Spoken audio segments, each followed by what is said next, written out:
What's up, internet? Zach here, and I haven't done a YouTube video in a little while, so I thought I'd do a little walk around on my 1980 Ford pickup that I got here. I just got it running. It's been down ever since before I started a YouTube channel or an Instagram channel for Bullnose Fords. So I'm going to give you a quick walk around now that it is running. It's put back together. It's my favorite truck by far. It is one I've had for 15 years, 16 years, something like that. It was in really good shape. Only had 104,000 original miles on it when I bought it. I'm basically second owner. Guy traded it in and I bought it from that dealership. Not in as good a shape now. It has been kind of beat down, and it's only driven like 30,000 miles in the past 15 years. But it's a fun truck, and it's pretty cool. So I'm just going to give you a quick walk around. Here it is, a 1980 Ford F150 Ranger XLT. Has a cool trim package.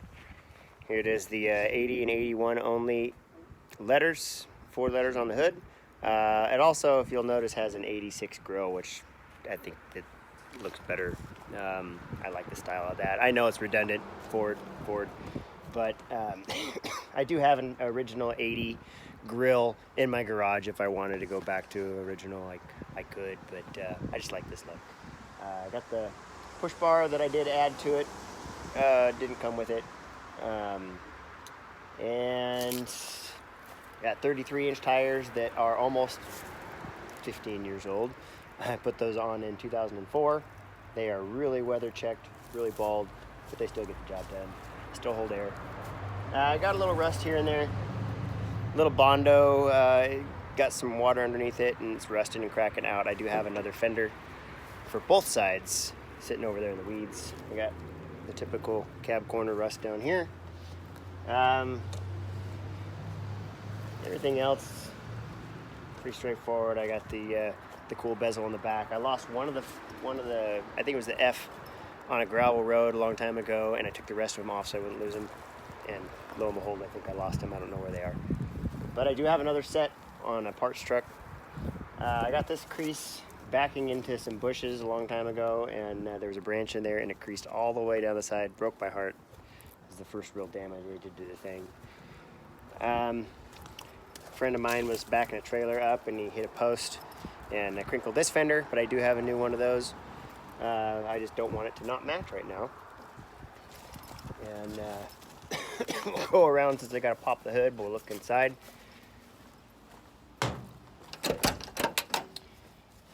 There we go.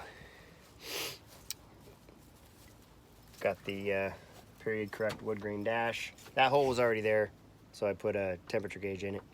A little more accurate than the stock one.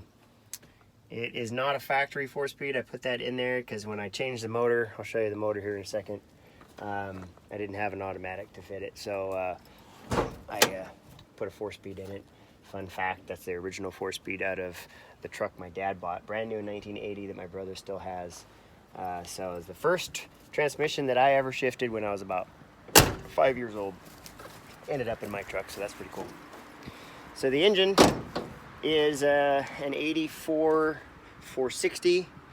My brother and I, 15 years ago, pulled this out of a quarry truck and rebuilt it. Back then we put a Street Master intake on it, which is a piece of junk, but it was one that we had laying around. So I've later switched it to Edelbrock Performer. Yeah, it's just a Performer, not an RPM. It also has a 750 double bumper Holly on it.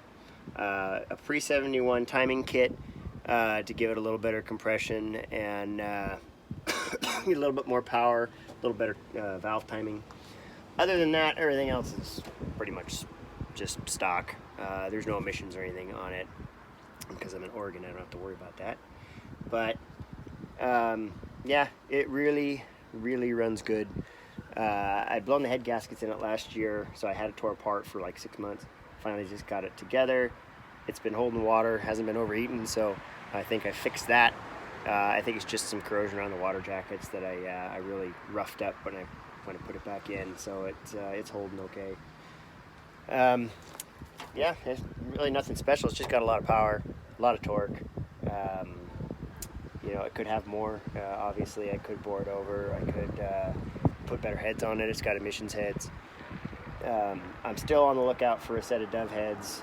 I'll have to change the rockers and the push rods and all that stuff if that does happen. But that would be nice so it can breathe a little better. But honestly, this truck has enough power to do whatever the heck I want.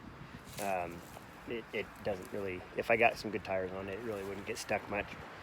Just has lots and lots of torque. So yeah, that's it. That's kind of the walk around. I'll be working on this a little bit. It needs some stuff. It needs some bushings. It needs cab mounts. It needs obviously these fenders. The rear end is a one-legger, so because I blew up the other one years ago and I lost the parts. I do have another limited slip that I'm going to put in it. I just have to have it rebuilt in the nodular case that I still have, and so it'll have a bulletproof rear end. The front end, it needs completely rebuilt.